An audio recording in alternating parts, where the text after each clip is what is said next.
ഏറ്റവും വലിയ ഞാൻ ബൈബിൾ വായിച്ചാൽ എനിക്ക് ഏറ്റവും വലിയ പോഷനായിട്ട് തോന്നിയ ഒരു വ്യക്തി യൂദായ. യേശുക്രിസ്തുവിനോട് 1000 വർഷം സിംഹാസനത്തിന് ഭരിപ്പാനായിട്ട് വിളിച്ചവൻ. അവൻ എന്താണ്? ദ്രവ്യാഗ്രഹം എന്നുള്ള അത്യാഗ്രഹം, വിഗ്രഹാരാധന അല്ലേ? ദ്രവ്യാഗ്രഹം കൊണ്ട് അവൻ കർത്താവിനെ തള്ളിക്കളഞ്ഞു.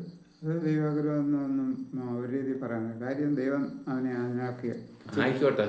പക്ഷെ അവൻ അവനത് ചെയ്താലേ ഒക്കുള്ളൂ. അതൊക്കെ പക്ഷെ അവനെ ദൈവം വിളിച്ചത് ഇതിന് വേണ്ടിയിട്ടുണ്ടോ? അപ്പൊ അതിന് മറ്റേ സൈഡിന്നുള്ളൂ. ദൈവത്തിന് അവനെ വിളിച്ച നാൾ തൊട്ട് അറിയാം ഈ യൂദ ഇതാണെന്ന് പറയും. നിങ്ങൾ ഒരുത്തൻ പിശാചാണെന്ന് പറഞ്ഞു. പക്ഷെ അവന് മനസ്സ് വെച്ചിട്ട് ഈ 2 കള്ളന്മാർ ക്രൂശി കിടന്നവന് 2 പേർക്കും രക്ഷ പ്രാപിക്കാറുണ്ടല്ലോ, ഒരുത്തൻ പെട്ടില്ലല്ലോ. അവന്റെ മനസ്സിന്റെ അവസ്ഥ അല്ല, ദൈവം അവനെ വിട്ടു കളഞ്ഞല്ല. എനിക്ക് വേണ്ട. അതെ, നമ്മൾ ചിലപ്പം നമ്മുടെ വീട്ടിൽ ഇപ്പൊ 2 പേര് വന്നു, അല്ല ഇപ്പൊ സാറ് ഞാനും കൂടെ ഒരു വീട്ടിൽ വന്നു.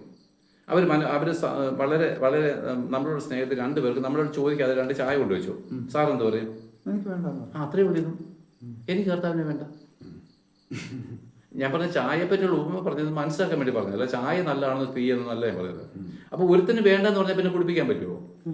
അതുപോലെ കർത്താവ് ഈ രക്ഷ എനിക്ക് വേണ്ടെന്ന് പറഞ്ഞാൽ പിന്നെ രക്ഷ അവന് പാനപാത്രം കൊടുക്കാൻ പറ്റുമോ?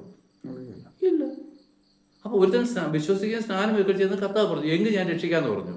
എനിക്ക് വേണ്ട, എങ്കിൽ വേണ്ട എന്ന് വെച്ച് ദൈവത്തിന്റെ പ്രവൃത്തി തീർന്നു പോയോ? അതല്ല. ദൈവത്തിന്റെ നിങ്ങൾ ഒരുത്തൻ അവിശ്വാസിയാണെന്ന് പറഞ്ഞ് ദൈവത്തിന്റെ വിശ്വസത ഇല്ലാതായിട്ട് തരുമോ? ഒരു നാളും ഇല്ല.